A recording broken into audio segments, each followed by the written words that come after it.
Coucou, moi c'est Annie, je suis intervenante de proximité avec les gens en situation d'itinérance et voici 5 trucs pour bien donner aux personnes en situation d'itinérance à l'approche du temps des fêtes.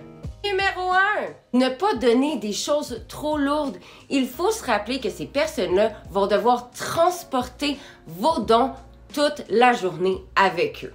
Petit exemple, moi-même, quand j'ai été en situation d'itinérance, à un Noël, j'ai reçu plus de 10 bouteilles de shampoing de gros format. C'était impossible pour moi de les trimballer toute la journée.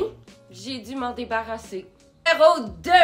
Offrir des cartes cadeaux permettent à ces gens-là de choisir vraiment ce qu'ils veulent selon leurs besoins au lieu de leur imposer nos propres choix.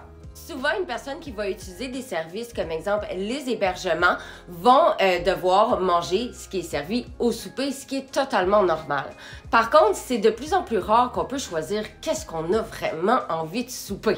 Et avec une carte cadeau, c'est de leur redonner le pouvoir de choisir pour eux-mêmes ce qu'ils désirent vraiment le temps d'un repas.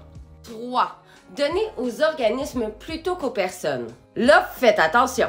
Je dis ça, c'est dans le but de ne pas encombrer une personne avec un item dont il n'a pas de besoin. Je donne un exemple. On va dire on croise quelqu'un en situation d'itinérance qui a déjà un manteau, un foulard, des tuques, des mitaines et il vous nomme « Non merci, j'ai besoin de rien ». C'est pas le temps de l'encombrer avec un autre manteau en lui disant la fameuse phrase « Hey, donne-le à un de tes amis, c'est tout ». Non, mettez pas la responsabilité de votre don sur leur dos.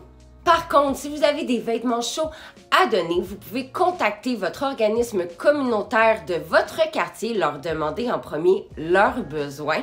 Et si jamais ils disent oui, on a besoin d'un manteau d'hiver, simplement leur apporter et ensuite l'organisme va le distribuer selon les besoins des gens. Numéro 4. Accepter le refus. Eh oui, ça se peut très bien qu'une personne refuse votre don. Les personnes en situation d'itinérance, ce sont des personnes en part entière, comme vous et moi, qui peuvent avoir des allergies, des préférences, ils pourraient peut-être être véganes, détester la moutarde ou avoir des problèmes de dentition, ce qui ne leur permet pas de mastiquer toute la nourriture comme nous, on peut être habitués. Et ça se peut que ça lui tente pas de vous l'expliquer puisque vous êtes un inconnu. Il y a de grandes chances qu'il fasse juste vous dire non merci.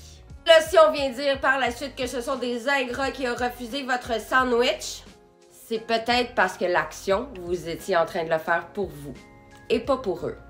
Le dernier, le numéro 5, c'est le temps des gâtés.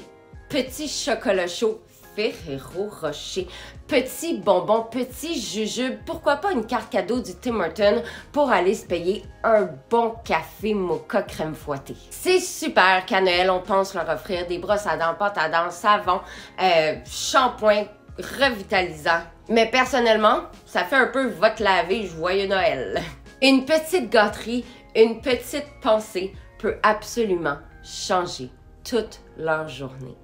Sur ce, je vous souhaite de joyeuses fêtes entourées des personnes que vous aimez.